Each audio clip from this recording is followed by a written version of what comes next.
அன்பார்ந்த தமிழர்களே, அனைவருக்கும் வணக்கம். முத்துராமலிங்க சேதுபதியை ஒரு மாதத்திற்கு முன்பு அவர் மீது இருந்த குற்றச்சாட்டுகளை விவரித்து 5ஆம் தமிழ் சங்கத்திலிருந்து வெளியேற்றி இருந்தோம். நானும் அவர் நீக்கப்படுவதற்கான மேலதிக காரணங்களை அடுக்கி பட்டயப்படிப்பு மாணவர்களுக்கான குழுவில் ஒரு வாய்ஸ் நோட் போட்டிருந்தேன் என்பதை அறிவீர்கள். அதைத் தொடர்ந்து அவர் ஒரு தன்னிலை விளக்கம் கொடுத்து 5ஆம் தமிழ்ச்சங்கத்தின் நிர்வாகிகளின் மீது அவதூறுகளை பரப்பி சமீபத்தில் ஒரு நீண்ட வீடியோ வெளியிட்டிருந்தார். அதற்கான எங்களின் பதில் வீடியோ தயாரிப்பில் உள்ளது. ஒரு சில தினங்களில் அது வெளியாகும். இதற்கிடையில் முத்துராமலிங்க சேதுபதி நமது எதிரிகளால் திட்டமிட்டு அனுப்பி வைக்கப்பட்ட ஆள் என்பதற்கு அவரே ஆதாரம் கொடுத்துள்ளதை விவரிப்பதே இந்த விடயம். அதற்கு முன்பு என்னை பற்றி அறியாதவர்களுக்கு என்னை பற்றிய விவரங்களை இப்போது சுருக்கமாக சொல்லிவிடுகிறேன். எனது பெயர் பாண்டியன். நான் கள்ளக்குறிச்சி மாவட்டம் குன்னியூர் கிராமத்தில் ஒரு விவசாய குடும்பத்தில் பிறந்தேன். கள்ளக்குறிச்சி மாவட்டம் தியாகதுர்கத்தில் தொடக்க மற்றும் உயர்நிலை கல்வியை பெற்றேன். பிறகு சென்னையில் ஓராண்டு PUC படிப்பை முடித்து குடும்ப சூழ்நிலை காரணமாக 2 ஆண்டுகள் விவசாய பணிகளில் ஈடுபட்டு பிறகு அண்ணாமலை பல்கலையில் 6 ஆண்டுகள் செலவிட்டு BSc, MSc, B.Ed பட்டங்களை பெற்று பிறகு எனது விஞ்ஞான ஆர்வத்தின் காரணமாக இந்தியன் இன்ஸ்டிடியூட் ஆஃப் சயின்ஸ் பெங்களூரில் PhD பட்டம் பெற்று இவ்வாறாக இந்தியாவில் உச்சநிலை கல்வி பெற்ற நான் சொந்த நாட்டிற்கு பணி செய்ய வேண்டி லேப் எக்யூப் என்ற உற்பத்தி வணிக தொழில் நிறுவனம் நிறுவி ஏறத்தாழ 30 ஆண்டுகள் என்னால் இயன்ற அளவு அந்நிய செலாவணியை குறைக்கும் விதத்தில் பணியாற்றி பிறகு நான் ஏற்கனவே பகுதி நேரமாக நிகழ்த்தி கொண்டிருந்த தமிழ் ஆய்வுகளை முழுமையாக மேற்கொள்ள அந்த தொழிலை கைவிட்டு கடந்த 8 ஆண்டுகளாக முழுமையாக தமிழ் தொண்டு செய்து கொண்டுள்ளேன். நான் செய்த தமிழ் தொண்டுகள் சிலவற்றை சுருக்கமாக விவரிக்கின்றேன். இந்துக்களாக அறியப்பட்ட தமிழர்களின் உண்மையான சமயம் சமண சமயம் என்பது. இது 10,000 ஆண்டுகளுக்கு முன்பு வாழ்ந்த முருகன் சப்த கன்னிகளின் ஊடாக வகுத்த சமயம். அதாவது நாம் இந்துக்கள் அல்ல, சமணர்கள். அடுத்து ராமன் வென்றதாக பிராமணன் எழுதி வைத்துள்ள இராமாயணத்தின்படி அல்லாமல் இராமாயண போரில் ராமனும் லட்சுமணனும் உண்மையில் மரணித்தனர் என்றும் அவர்களின் உற்ற தோழனான மாருதி எனும் அனுமான் சஹாரா பாலைவனத்தில் இன்று மாருதியின் பெயரால் விளங்கும் மாருத்தானியாவிற்கு போர் அகதியாக தப்பிச் சென்று குடியேறினான் என்றும் அனைத்து ஆதாரங்களையும் வைத்து ஐயத்திற்கிடமில்லாமல் நிறுவியிருந்தேன். அதே போல உண்மையான மகாபாரதத்தை மீட்டு சகுனி அணுகுண்டோடு குண்டுக்கட்டாக கட்டி திருச்செந்தூருக்கு அருகில் கடலில் வீசப்பட்டான் என்றும் அது கடலடியில் வெடித்ததால் மேலெழுந்த கடல் வற்றி உண்டானதுதான் தேரிக்காடு எனும் பாலைவனம் என்றும் ஐயத்திற்கிடமில்லாமல் நிறுவியிருந்தேன். மகாபாரத காலத்தில் ட்ரோன் என்ற ஆளில்லா பறக்கும் எந்திரம் கிருஷ்ணரின் ஆலோசனையின் பெயரில் அர்ஜுனனால் உருவாக்கப்பட்டிருந்தது என்றும் நிறுவி 5000 ஆண்டுகளுக்கு முன்பே இன்றிருந்த அனைத்து விஞ்ஞான தொழில்நுட்பங்களும் அன்றே இருந்தன என்றும் நிறுவி இருந்தேன். வானத்தில் 12 ராசிகள் எதை குறிக்கின்றன, அவற்றை உருவாக்கியது யார் என்றும் கண்டேன். அவர் தோராயமாக 3800 ஆண்டுகளுக்கு முன்பு வாழ்ந்த விஷ்ணு எனும் திருமால் தான். கிராவிடேஷன் ஈக்குவேஷன் கண்டவரும் திருமால் தான். குவாண்டம் தியரி கண்டவரும் திருமால் தான். மயிலின் மீது உலகம் சுற்றிய முருகன் என்பது ஹைட்ரஜன் பலூனில் உலகம் சுற்றிய முருகன்தான். அவர்தான் 10,000 ஆண்டுகளுக்கு முன்பே அட்ச தீர்க்க ரேகைகளை கொண்டு பூமியை வகுத்தார். இதுபோன்று நான் மீட்ட முழு தமிழர் வரலாற்றை விவரிக்க இந்த கட்டுரையில் சற்றும் இடமில்லை. இவற்றை நான் இதுவரை தமிழ் சிந்தனையாளர் பேரவை யூடியூப் சேனலில் வெளியிட்டுள்ள 600 வீடியோக்களை பார்த்து நீங்கள் அறியலாம்.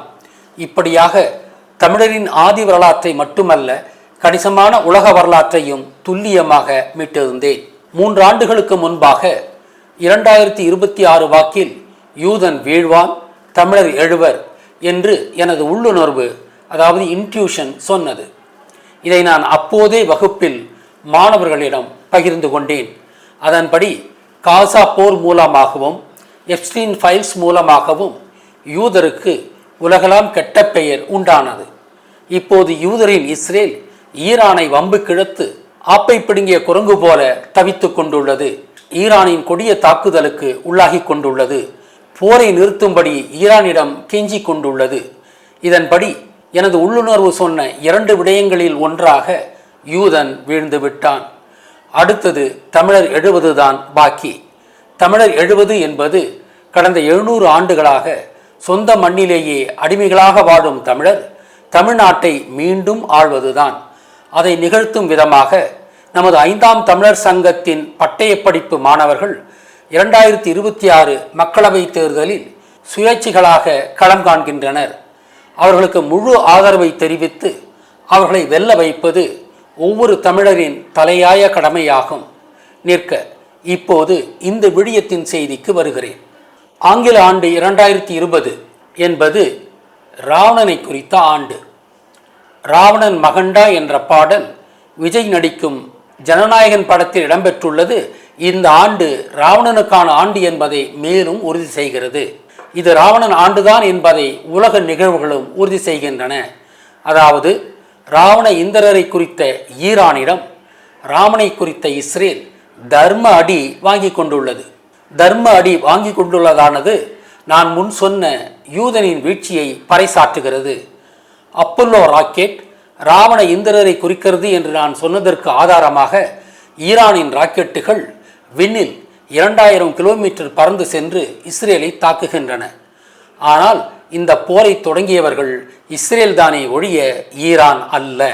மார்ச் மாதம் 22ஆம் தேதி ஞாயிற்றுக்கிழமை, அதாவது நமது திருத்தப்பட்ட சித்திரையல் நாட்காட்டியின்படி சித்திரை 1ஆம் தேதி ராவணனை குறித்த இந்த ஆண்டில் அவர்களின் வருகையை வேண்டி வேள்வி வழிபாடு மேற்கொண்டிருந்தோம். அதே வேளையில் கிருஷ்ணமூர்த்தி என்பவரும் சம்பத் என்பவரும் சகுனியை குறிக்கும் விதமாக முழு கருப்பு ஆடையை அணிந்து அந்த நிகழ்ச்சிக்கு வந்திருந்ததல்லாமல் வகுப்பில் குழப்பத்தை விளைவிக்க முயன்றனர். அன்று காலையே முத்துராமலிங்க சேதுபதி மேற்குறிப்பிட்டபடி சங்க நிர்வாகிகளின் மீது அவதூறு பரப்பி விழியம் வெளியிட்டிருந்தார் என்பதும் குறிப்பிடத்தக்கது. குழப்பத்தை விளைவிக்க முயன்ற சகுனிகளை வகுப்பில் இருந்த அனைவருமே சேர்ந்து வெளியேற்றிய பிறகு வகுப்பு முறையே தொடர்ந்தது. இவர்களை அனுப்பி வைத்ததும் முத்துராமலிங்க சேதுபதி தான். இவர்கள் தேவையில்லாத கேள்விகள் எழுப்பியதும் முத்துராமலிங்க சேதுபதி அன்று காலை வெளியிட்ட விடயம் சார்ந்ததுதான். 1 மாதத்திற்கு முன்பே முத்துராமலிங்க சேதுபதியை சங்கத்திலிருந்து நீக்கியிருந்தும் தேர்தலுக்கு நாமினேஷன் ஃபைல் செய்யும் வேளையில் அவர் திட்டமிட்டு அவதூறு பரப்புவது அவர் தமிழின பகைவர் என்பதை காட்டுகிறது. முத்துராமலிங்க சேதுபதி எக்கோ விஎம்இ டிஜிட்டல் என்ற மார்வாரி ஜெயினர்கள் நடத்தும் சேட்டு கம்பெனியில் மாத சம்பளத்திற்கு உண்மையாக பணியாற்றுகிறார் என்பது குறிப்பிடத்தக்கது. சேட்டு பெண்களுடன் டென்னிஸ் விளையாடுவதாகவும் சில சமயங்களில் அந்த பெண்கள் முத்துராமலிங்க சேதுபதியை கட்டி அணைப்பதாகவும் தம்பி யுவராஜிடம் சொன்னதாக யுவராஜ் எங்களிடம் சொன்னார். இந்த செய்திகள் சேட்டுகளுக்கும் முத்துராமலிங்க சேதுபதிக்கும் உள்ள நெருங்கிய தொடர்பை குறிக்கிறது. இதன்படி 5ஆம் தமிழ்ச்சங்கத்தை கலைப்பதற்கு முத்துராமலிங்க சேதுபதியை அவரை நிஜமானவர்கள் பயன்படுத்தி உள்ளார்கள் என்று நம்மை கருத வைக்கிறது. முத்துராமலிங்க சேதுபதி தான் ராமனின் உருவப்படத்தை கொளுத்தச் சொன்னவர். இதை வீடியோ ஷாட் ஆக இணையதளங்களில் வெளியிட்டவர் ஸ்ரீராம் என்ற சேதுபதியின் நண்பர். இதற்கு சான்று முத்துராமலிங்க சேதுபதியை 5ஆம் தமிழ்ச்சங்கத்திலிருந்து விலக்கிய உடனே ஸ்ரீராமும் சங்கத்திலிருந்து தானாகவே விலகினார். ஆக ராமனை கொளுத்தி 5ஆம் தமிழ்ச்சங்கத்தை முடக்க முயன்றது முத்துராமலிங்க சேதுபதியை கொண்டு யூதன் நிகழ்த்திய சடங்காகவே நாங்கள் பார்க்கிறோம். கொளுத்தியது ராமனின் உருவப்படம், கொளுத்தச் சொன்னது முத்து ராமலிங்க சேதுபதி. இணையத்தில் வெளியிட்டு பரப்பியது அவரின் நெருங்கிய நண்பரான ஸ்ரீராம். ராமன் என்ற பெயர் 9ஐ குறிக்கிறது. கைது செய்யப்பட்ட நபர்கள் 11 பேர். கைது செய்யப்பட்ட நபர்கள் 11 பேர் என்று காட்சி ஊடகங்கள் செய்தி வெளியிட்டன. This event sent shockwaves across the country. 11 members were arrested, but by then the damage, both symbolic as well as social. கைதான அவர்கள் 11 நாட்கள் சிறையில் இருந்தார்கள். ஆக இந்த கைது சடங்கு என்பது 9/11 சடங்குதான். விஷ்ணுவிற்கான வழிகாட்டு திருவிழாவை அவர் பிறந்த ஊரான கும்பகோணத்தில் நமது திருத்தப்பட்ட நாட்காட்டியின்படி 8/8/2025 ஓணம் பண்டிகையின் போது நிகழ்த்துவதுதான் எனது எண்ணம். அதை மாற்றி நமது திருச்சி ஆசு அரங்கிலேயே செய்யலாம் என்று சொன்னவரும் 28/9/2025 ஞாயிற்றுக்கிழமை அது நிகழ காரணமாக இருந்தவரும் முத்து ராமலிங்க சேதுபதி தான். அடுத்து ராமனின் உருவப்படத்தை கொளுத்திய நிகழ்வை வீடியோ ஷாட்டாக இணையதளங்களில் வெளியிட காரணமாக இருந்தவரும் முத்து ராமலிங்க சேதுபதி தான். அதன் தாக்கத்தால் அடைக்கலராஜ், திலக், வசந்தகுமார், நெப்போலியன் ஆகியவர்கள் கைது செய்யப்பட்டதல்லாமல் சங்கம் 26 லட்சங்கள் செலவிட்டு கட்டிய அரங்கமும் நமது கைவிட்டு போனது. அதோடு அல்லாமல் சங்கத்தின் ஃபேஸ்புக், இன்ஸ்டாகிராம், ட்விட்டர் பக்கங்கள் பறிபோனதும் முத்துராமலிங்க சேதுபதியால் தான். அதாவது முத்துராமலிங்க சேதுபதியை பயன்படுத்தி 5ஆம் தமிழ்ச்சங்கத்தை முடக்க முயன்றவர்கள் அவரின் எஜமானர்களான சேட்டுகளாக இருக்கலாம் என்பதே நமது முடிவு. இதை பிராமணர்கள் ஒரு சடங்காகவே செய்தனர் என்பதற்கு ஆதாரம் உள்ளது. 9/11 என்று குறிக்கும் வகையில் ராமனின், அதாவது 9 உருவப்படத்தை எரித்தவர்களாக 11 பேரை கைது செய்துள்ளதாக பொய்ச் செய்தியும் சடங்குக்காக ஊடகங்களில் வெளியானது. ஆனால் உண்மையில் வழக்கு தொடுக்கப்பட்டவர்கள் என்னையும் சேர்த்து 5 பேர்கள்தான். அடுத்து கைதான 4 பேர்களும் ராவண இந்திரரை குறிக்கும்படி 11 நாட்கள் சிறையில் வாடினர். ஆக காட்சி ஊடகங்களில் ராமன் உருவப்படத்தை கொளுத்திய நிகழ்வை ஒரு இராமாயண சடங்காகவே மாற்றி சித்தரித்திருந்தார்கள் யூதர்கள். இப்படியாக இதற்கெல்லாம் காரணமாக இருந்தவர் முத்துராமலிங்க சேதுபதி என்பதால் அவர் பற்றி மேலும் அறிய நாங்கள் தேடிய போது அவர் இன்றிலிருந்து 8 ஆண்டுகளுக்கு முன்பு பெயின் கில்லர் என்ற ஒரு குறும்படத்தை அவரே நடித்தும் தயாரித்து வெளியிட்டிருந்தார் என்பதை கண்டு அதிர்ச்சியுற்றோம். அதன் கதை இதுதான். ராம லட்சுமணனை குறிக்கும்படி 2 பேர் ஒரு வனத்தில் நடந்து செல்வார்கள், அதாவது வனவாசம். அங்கு இவர்கள் ராபரி செய்த நகையுடன் அவர்கள் இருவரும் சிறிது நேரம் ஓய்வெடுப்பது போல படுத்தும் அமர்ந்தும் இருப்பார்கள். இதில் ராமனை குறிக்கும்படி முத்துராமலிங்க சேதுபதி நடித்திருப்பார். இவர் தனது கூட்டாளியின் பையிலிருந்து நகையை திருடிக்கொண்டு ஓடிவிடுவார்.